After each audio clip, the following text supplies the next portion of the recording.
ఫార్మాసిటీలో జరిగింది ఒక దురదృష్టకరమైన సంఘటన.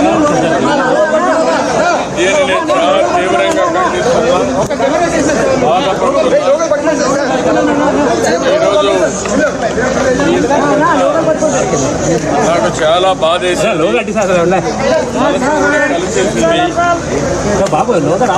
ఏదైతే ఈ ప్రభుత్వం అన్ని జాగ్రత్తలు తీసుకొని గడచిన ప్రభుత్వం చేసిన వ్యవస్థల్ని సర్వనాశనం చేశారు.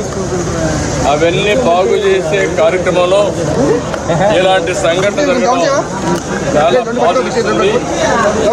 అయితే ఈ సంఘటన వల్ల దగ్గర 17 మంది చనిపోయారు, 36 మంది దెబ్బలు తగిలాయి, 10 మందికి మేజర్ దెబ్బలున్నాయి, 26 మందికి మైనర్. అందరినీ కలిశాను. అందరినీ కలిసి వాళ్ళతో నేను మాట్లాడాను.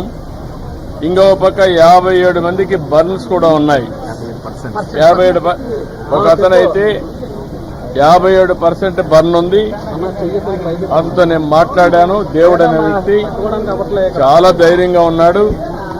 నేను డాక్టర్స్కి ఒకటే చెప్పాను, ఇప్పటి నుంచి ఎన్ని రోజులైనా పర్వాలేదు, బెస్ట్ ట్రీట్మెంట్ ఏదైతే ఉందో అవన్నీ ఇప్పించి అతను మళ్ళీ నార్మల్ గా ఉద్యోగం చేసే పరిస్థితి రావాలి.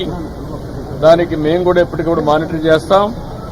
ఇంకొక అతనికి 24% బర్న్స్ ఉన్నాయి, ఇంకొక అతనికి 17% ఉన్నాయి, ఇంకొక అతనికి 10% ఉన్నాయి.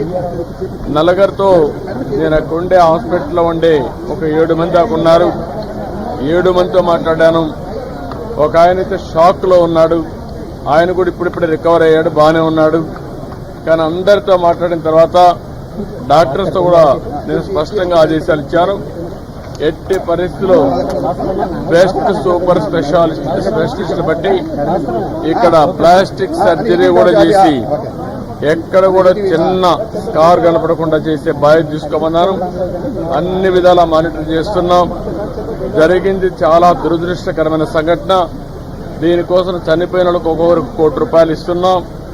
అదే సమయంలో సీరియస్ గా ఇంజనీర్ జరిగిన వారికి 50 లక్షలు ఇస్తున్నాం. మైనర్ ఇంజనీర్స్ ఉంటే 25 లక్షలు ఇస్తున్నాం. ఏ మాత్రం కూడా ఎవ్వరికి ఇబ్బంది లేకుండా ఆ కుటుంబాలను ఆదుకునే బాధ్యత కూడా తీసుకుంటాం. విశాఖపట్నం నాకు మనసుకు దగ్గరైన సిటీ. ఉదూదులో ఏ విధంగా చేసామో మీరందరూ చూశారు. ఎప్పుడూ ఒక మంచి పని చేస్తే గుర్తుపెట్టుకునే సిటీ ఇది.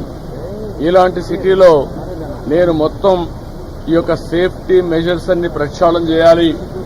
భవిష్యత్తులో ఎలాంటి సంఘటన జరగకూడదని ఆలోచించే సమయంలో ఒక దురదృష్టకరమైన సంఘటన, బాధాకరమైన సంఘటన జరిగింది.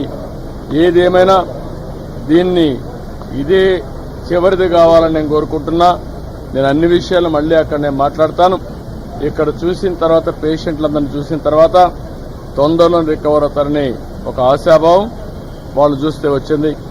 మీకు కూడా అప్పీల్ చేసేది, ఇలాంటి సంఘటన జరిగినప్పుడు ఈ విషయాలన్నీ ప్రజలకు తెలియజేసి కుటుంబ సభ్యులకు కూడా మనం అండగా ఉండి మళ్లీ వాళ్ళని మామూలు వ్యక్తులుగా తయారు చేసే వరకు అటు ప్రభుత్వం అండగా ఉంటాం, మేనేజ్మెంట్ ఉంటుంది.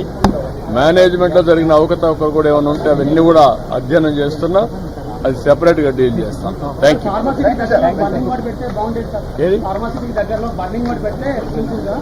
నేను అది కూడా ఎగ్జామిన్ చేస్తా, అది కూడా చేపిస్తాను.